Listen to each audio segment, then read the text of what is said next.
우리가 너무나 잘 아는 오징어 게임. 오징어 게임에 뭐 많은 캐릭터들이 있는데 그 중에서 가장 순수하고 선량한 캐릭터. 그러니까 여러분 알리 아시죠? 알리. 파키스탄 노동자 알리 압둘. 그 압둘 알리가 알리 압둘이 기계를 만드는 그런 공장인 것 같아요. 중소기업 공장에 심각한 표정으로 급박하게 사장실 문을 열고 들어옵니다. 그러자 사장이 오 알리 그러죠. 자 알리가 사장님 왜 전화 안 받아요? 그러니까 컴퓨터 모니터로 게임을 하고 있더니 사장이 전화했어? 오 몰랐네. 무슨 일 있어? 그리고 딴전을 피웁니다. 그러자 알리가 그러죠. 사장님 밀린 월급 주세요. 다 기억나시죠? 여러분. 코리안 드림을 꿈꿨지만 꿈을 이루기는커녕 몸과 마음이 혹사당하고 상처 투성이가 되고만 알리. 산재를 당했지만 사장이 6개월치 월급을 주지 않아서 병원비는커녕 집으로 돌아갈 여비도 없는. 그래서 사장을 찾아와서 밀린 월급을 달라고 이렇게 따지는 건데요. 가족하고 잘 살고 싶어서 머나먼 이국 땅 한국에 와서 아내와 함께 온갖 고생을 하는 그를 돈이 있으면서도 돈이 없다고 월급을 주지 않는 이 사장. 우리 가정을 책임지는 가장들은 다 공감을 했을 것입니다. 정말 가슴이 미어터지는 열불나게 하는 그런 장면이 아닐 수 없는데요. 오늘 우리가 함께 나눌 이야기도 바로 이 품삯에 관한 이야기입니다.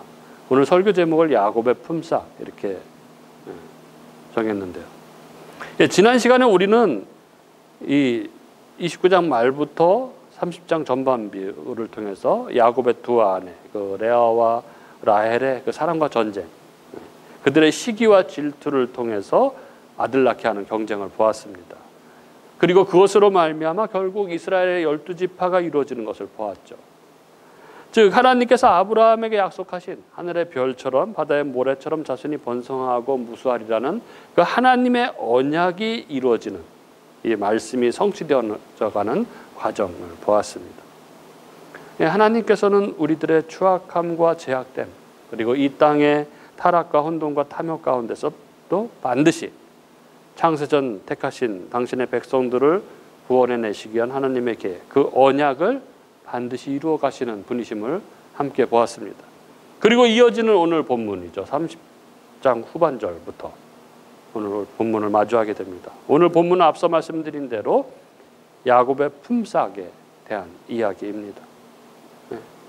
야곱이 결국 이 품삯으로 부자가 되는데요. 야곱이 어떻게 부자가 되는지 오늘 이야기를 함께 나누려고 합니다.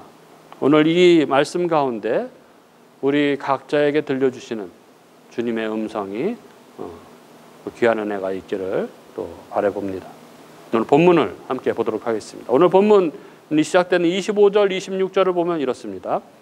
라헬이 요셉을 낳을 때에 야곱이 라반에게 이르되 나를 보내어 내 고향 나의 땅으로 가게 하시되 내가 외삼촌에게서 일하고 얻은 처자를 내게 주시어 나로 가게 하소서. 내가 외삼촌에게 한 일은 외삼촌이 아시나이다. 라헬이 요셉을 낳았을 때 야곱은 라반에게 처자를 내게 주어서 고향 땅에 가게 해달라고 청합니다. 아마도 야곱은 계속해서 그 마음속에 이 고향 아버지 집으로 돌아가야 한다는 생각을 하고 있었던 것 같습니다. 그런데 라헬이 짐이 되었던 것 같아요. 라헬이 자식이 없었기 때문에 야곱은 집으로 돌아갈 것을 주저하고 있었던 것 같습니다. 그리고 드디어 라헬이 자식 요셉을 낳자 이제는 집으로 가야겠다 이렇게 마음을 먹은 것입니다. 그래서 25절은 라헬이 요셉을 낳았을 때 이렇게 적고 있습니다. 야곱은 이미 라반의 두 딸을 위해서 라헬과 레아를 위해서 14년간을 성실히 봉사했습니다. 라반과의 계획에 있어서 자기가 해야 할 책임을 다 한 것이죠. 이 14년의 기간 동안 처가 서리를 하는 동안 라반은 야곱을 사이로 대접했던 것이 아니라 일꾼처럼 그렇게 부려먹었습니다. 29절에 나오는 표현처럼 야곱은 라반을 섬겼습니다. 종처럼 라반을 위해서 일했던 것이죠. 그랬던 이 야곱이 집으로 가겠다고, 처자들 데리고 집으로, 고향으로 가겠다고 하자 이 야곱의 요청에 대해서 라반이 뭐라고 합니까? 27절에 라반이 그에게 이르되 여호와께서 너로 말미암아 내게 복 주신 줄을 내가 깨달았노니 내가 나를 사랑스럽게 여기거든. 이건 뭐 말도 안 되는 얘기죠. 내가 나를 사랑스럽게 여기거든 그대로 있으라, 이렇게 말합니다. 라반은 하나님께서 야곱으로 인해서 자기에게 복을 주셨다는 것을 알았습니다. 라반은 너무나 분명한 차이를 깨달은 것이죠. 지금까지 살면서 자기가 얻었던 수확에 비교해 봤을 때 야곱이 없었을 때와 야곱이 있었을 때의 결과가 너무나 달랐던 것이죠. 어쩐 일인지 모르지만 야곱이 있었을 때서부터 일이 잘 되기 시작했던 것이죠. 그래서 라반은 깨닫게 된 것입니다. 야곱이 믿고 있는 그 여호와 하나님이 이렇게 하셨구나, 이렇게 깨닫게 된 것이죠. 라반에게 있어서 야곱은 복을 가져다 주는 존재였습니다. 한마디로 황금알을 낳는 거위였습니다. 그러니 라반의 입장에서는 뭐 놓치고 싶지 않았던 것이죠. 그래서 욕심 많은 라반은 야곱을 계속 곁에 두기를 원했습니다. 떠나는 것을 허락하고 싶지 않은 거죠. 그래서 그대로 있으라, 이렇게 이야기합니다. 그러면서 야곱에게 마냥 그대로 있으라고 말할 수 없으니까 제안을 하죠. 28절에 보면 또 이르되 내 품삯을 정하라, 내가 그것을 주리라, 이렇게 말합니다. 라반은 그의 말대로 야곱이 일하는 14년간 야곱 때문에 엄청난 복을 받았습니다. 그런데도 라반은 야곱의 몫으로 일정한 부분을 떼어주지 않았습니다. 그런데 이제 집으로 간다고 하니까 품삯을 주겠다고 말하고 있는 것이죠. 그것도 네가 정하라는 것입니다. 보기에는 마치 관용을 베푸는 것 같지만 우리가 잘 알듯이 라반이 결코 그런 사람이 아니죠. 라반은 탐욕의 사람입니다. 아주 인색한 사람입니다. 그렇게 그의 말대로 야곱에게 품삯을 정당하게 지불하고 싶은 마음은 추호도 없었던 것이죠. 그러면서도 이런 제안을 하고 있는 것입니다. 야곱은 라반의 이 제안에 대해서 자신이 원하는 것을 말하기보다 자신이 그동안 라반을 어떻게 섬겼는지를 생각할 수 있도록 그렇게 말을 합니다. 그리고 그 결과로 라반의 재산이 어떻게 되었는지, 그 차이가 얼마나 큰 것인지를 상기시켜 주죠. 그게 29절 30절입니다. 야곱이 그에게 이르되 내가 어떻게 외삼촌을 섬겼는지 어떻게 외삼촌의 가축을 쳤는지 외삼촌이 아시나이다. 내가 오기 전에는 외삼촌의 소유가 적더니 번성하여 때를 이루었으니 내 발이 이르는 곳마다 여호와께서 외삼촌에게 복을 주셨나이다. 그러나 나는 언제나 내 집을 세우리이까. 라반도 자신의 소유가 번성하게 된 것이 분명 야곱 때문임을 알고 있었기 때문에 다시금 야곱이 원하는 것인지를 물을 수밖에 없었습니다. 그래서 31절에 라반이 이르되 내가 무엇으로 내게 주랴, 이렇게 얘기했죠. 그래, 원하는 게 뭐냐? 뭐든 말해, 이렇게 이야기하는 것입니다. 어떻게 해서든지 붙잡으려고 하는 것이죠. 이 황금알을 낳는 이 야곱을. 그럼 이런 라반을 향해서 야곱이 제시하는 조건이 뭐였나요? 31절. 야곱이 이르되 외삼촌께서 내게 아무것도 주시지 않아도, 이렇게 얘기했죠. 야곱은 외삼촌이 내게 아무것도 안 줘도 됩니다, 이렇게 말합니다. 너무나 멋지지 않습니까? 외삼촌이 내게 주실 것 뭐 하나도 바라지 않습니다. 이게 성경이 지시하는 성도가 이 땅을 살아가는 삶의 자세입니다. 우리는 직장에서 월급을 받지만 직장 오너가 우리에게 월급을 준다고 생각하지는 않습니다.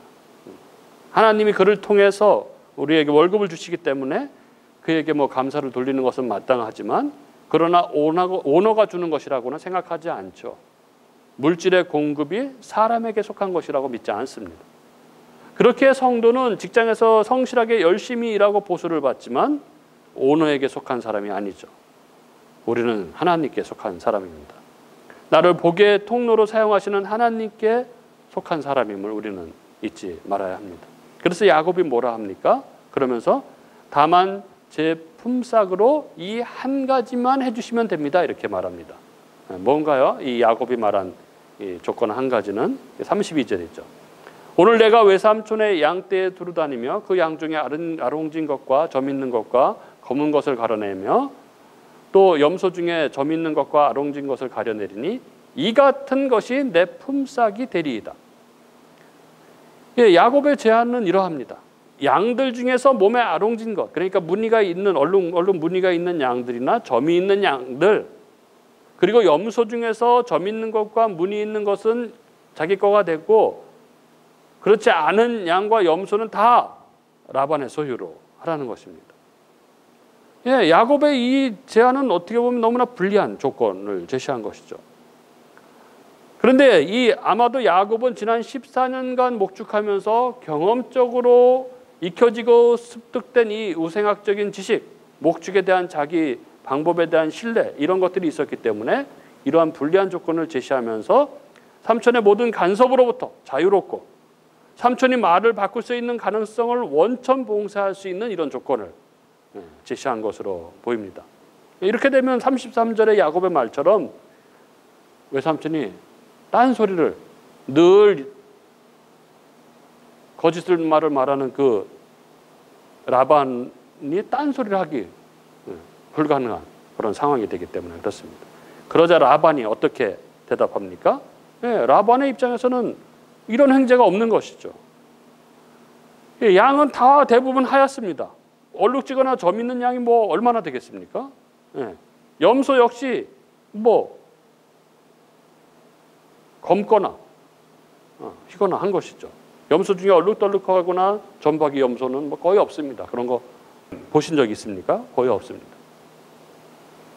그런데 이것만 자기 품삯으로 하겠다는 것이죠. 그러니까 라반 입장에서 보자면 뭐 완전히 쾌재를 부를 일이죠.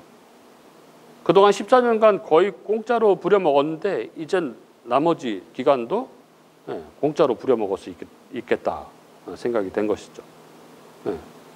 거의 그럴 확률이 없는 양과 염소만 자기 품삯으로 하겠다니 뭐 이거 라반의 입장에서는 얼마나 기가 막힌 제안입니까? 라반이 바로 응낙합니다. 34절에 보면 라반이 이르되 내가 내 말대로 하리라. 이렇게 해서 야곱과 라반 사이에 또 한 번의 계약이 맺어졌습니다.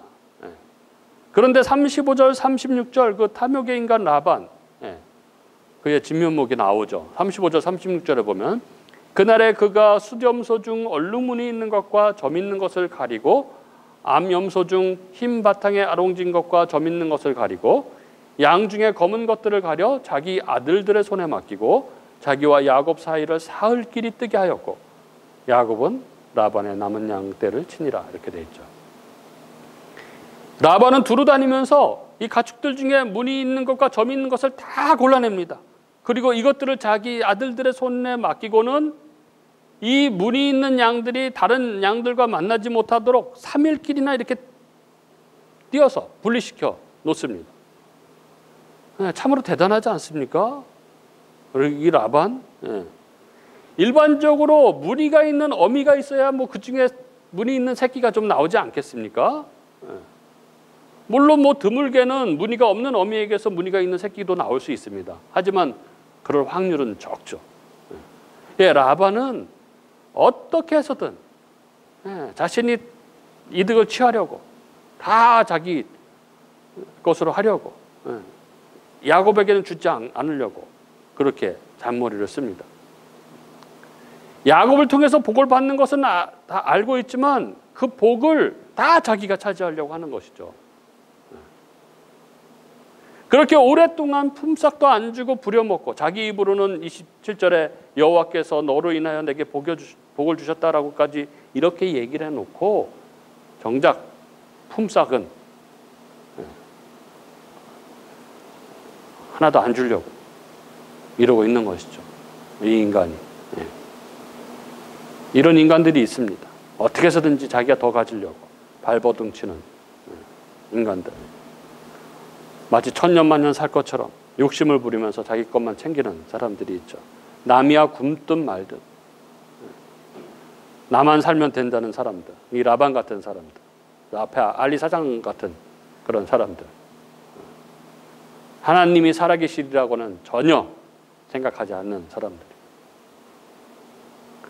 예, 세상 사람들은 그렇다고 치고, 그런데 우리 언약의 자손 이 야곱, 그는 이런 라반에 대해서 어떻게 대응합니까? 예, 우리가 주목해야 할 부분은 이 상황에서 야곱이 하는 행동이죠. 37절부터의 내용을 한번 유의 깊게 보실 필요가 있습니다. 야곱은 흰 양이나 검은 염소들이 얼룩덜룩한 것을 낳을 수 있도록 모종의 수를 씁니다. 37절에 보면 그 방법은 버드나무와 살구나무와 신풍나무의 푸른 가지를 가져다가 그것들의 껍질을 벗겨서 흰 무늬를 내고, 그리고 38절에 그 껍질 벗긴 가지를 양떼가 와서 먹는 물 구유에 세워서 양떼를 향하게 해서 그때가 물을 먹으러 올 때에 새끼를 베게 하는 것이었습니다. 이 야곱은 그동안의 경험으로 양들이 풀을 뜯을 때가 아니라 물을 마실 때 교미를 많이 한다는 것을 알았습니다. 그래서 양들이 교미할 때 그 양들에게 시각적인 자극을 주면 새끼들에게 뭔가 영향을 주게 될 것으로 생각을 한 것이죠. 그러면서 41절, 42절에 보면 한 발 더 나아가서 아주 튼튼한 양이 와서 새끼를 뵐 때는 가지를 거기다 세워두고, 약한 양들이 올 때는 치워두어서 약한 것들은 라반 것이 되게 하고 실한 것들은 자기 것이 되게 했습니다. 웃기죠? 뭔가요 이게 진짜로? 그럼 야곱이 이렇게 한 그 결과가 어떻게 되었을까요? 오늘 본문은 이렇게 적고 있습니다. 39절과 43절에 그 결과가 나오는데, 39절에 가지 앞에서 새끼를 뱀으로 얼룩덜룩한 것과 점있고 아롱진 것을 낳은지라. 그리고 43절에 보면 이에 그 사람이 매우 번창하여 양떼와 노비와 낙타와 나귀가 많았더라. 참 놀랍지 않습니까, 여러분? 야곱이 생각한 대로의 결과가 나온 것입니다. 여러분, 그러면 뭔가요? 여기 야곱이 한 행동, 그가 양과 염소들을 얼룩지고 점있는 것을 낳게 하기 위해서 한 행동들, 즉 버드나무와 살구나무와 신풍나무의 푸른 가지를 가져다가 그것들의 껍질을 벗겨서 흰 무늬를 내고, 그 껍질 벗긴 가지를 양떼가 와서 먹는 물 구유에 세워서 그 떼가 물을 먹으러 올 때 그 새끼를 베게 하고, 그리고 실한 양의 새끼를 뵐 때에는 가지를 두고 약한 양이면 치워두어서 이 약한 녀석들만 라반의 것이 되게 한 것. 이게 뭔가요? 우리는 이것을 주술이라고 부릅니다. 주술.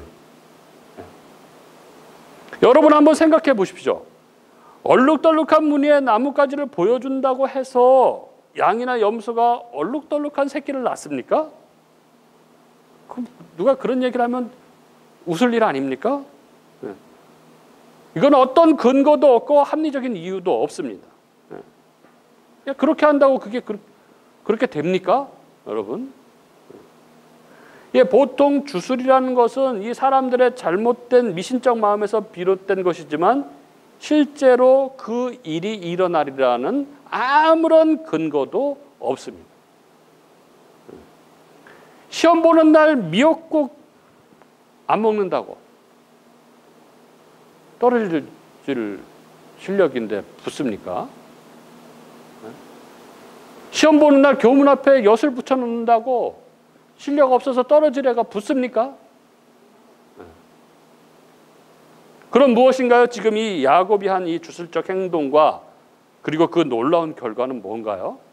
이 결과 39절에 가지 앞에서 새끼를 뱀으로 얼룩덜룩한 것과 점 있는 것과 점이 있고 아롱진 것을 낳은지라, 이런 결과. 그리고 43절에 이에 그 사람이 매우 번창하여 양떼와 노비와 낙타와 나귀가 많았더라. 이 결과는 뭔가요? 이것은 야곱의 주술적 그 행위 때문에 나온 결과가 아닌 것이죠. 그럼요, 하나님이 하신 것이죠. 하나님. 여러분, 여기 30장 앞부분에 임신할 수 없었던 라헬이 임신을 했던 것은 합한 채 때문이 아니죠. 하나님이 라헬을 기억하셔서 그렇게 된 것입니다. 하나님이 허락하시지 않으면은 아무것도 이루어질 수가 없는 것이죠. 지금 야곱이 사용한 이 주술 또한 그렇습니다.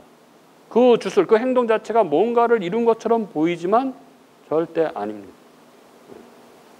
이것은 야곱이 하나님의 신실하신 약속대로 그렇게 많은 그 두 여인의 그 시기와 질투 속에서 그 많은 자녀를 얻게 된 것처럼 그 신실하신 하나님께서 약속하신 그 복이 야곱에게 부어지고 있는 것이죠.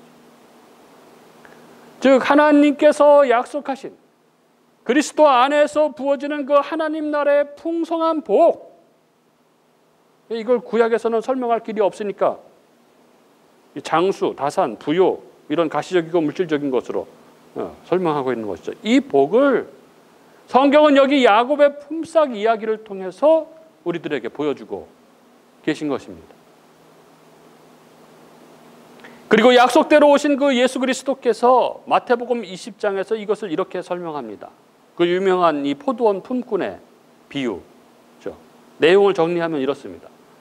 포도 수확철이 되었습니다. 주인은 이른 아침에 포도원 주인이 일꾼을 구하려고 인력시장에 나가서 하루 품삯 한 데나리온으로 계약하고 사람들을 데리고 갑니다.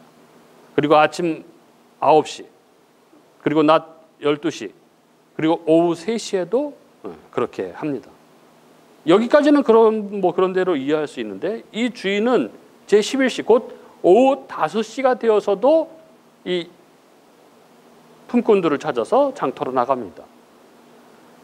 이때 이 품꾼들을 데리고 온다고 할지라도 잘해야 1시간밖에 일을 부려먹을 수 없습니다. 그런데 놀랍게도 주인은 그들을 포도원으로 데려가서 그들에게 일을 시키죠. 그런데 문제는 해질 무렵 품삯을 지불할 때 벌어집니다. 주인은 가장 늦게 와서 1시간밖에 일하지 않은 품꾼들에게 품삯을 주기 시작합니다. 그런데 웬일입니까? 그들에게 하루 일당인 한 데나리온을 주는 것이죠.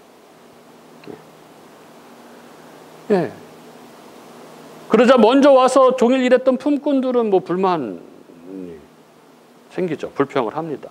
그러자 주인이 뭐라고 합니까? 자기는 잘못한 게 없다. 오히려 선한 나를 악한 사람으로 모느냐고 그들을 책망하죠. 예수님은 이 비유가 1절에 천국의 비유라고 말씀하십니다. 우리는 여기 오후 5시에까지 남아있던 자들, 힘을 못 쓸 것 같은 약골들, 그래서 거의 외면당하고 살았던 사람들, 우리가 그런 거죠. 그런데 그런 우리를 택하여 부르신 분은 바로 하나님이십니다. 그리고 그런 우리들에게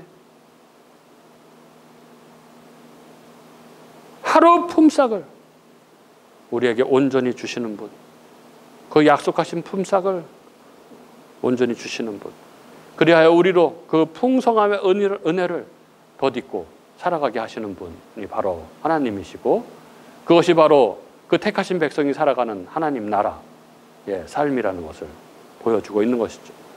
그리고 그런 은혜 가운데 살아가고 있는 우리들에게 오늘 이 말씀이 주어졌습니다. 여러분, 오늘 우리 각자의 내면을 잘 들여다볼 수 있기를 바랍니다. 우리가 진정 믿고 있는 것은 무엇인가요? 혹여 내 능력을 믿으면서 하나님은 보험 정도로 그렇게 생각하고 있지는 않습니까? 근본적으로는 현대의 학문과 기술 혹은 내 경험과 능력을 믿으면서 만약의 사태를 대비해서 하나님을 믿고 있는 것은 아닙니까? 그래서 나름대로의 술수를 부리면서 혹은 주술을 부리면서 그렇게 살아가고 있지는 않습니까? 그래서 내가 얻은 것, 내가 누리게 된 것이 마치 내가 한 무엇 때문이라고 생각하고 있지는 않습니까?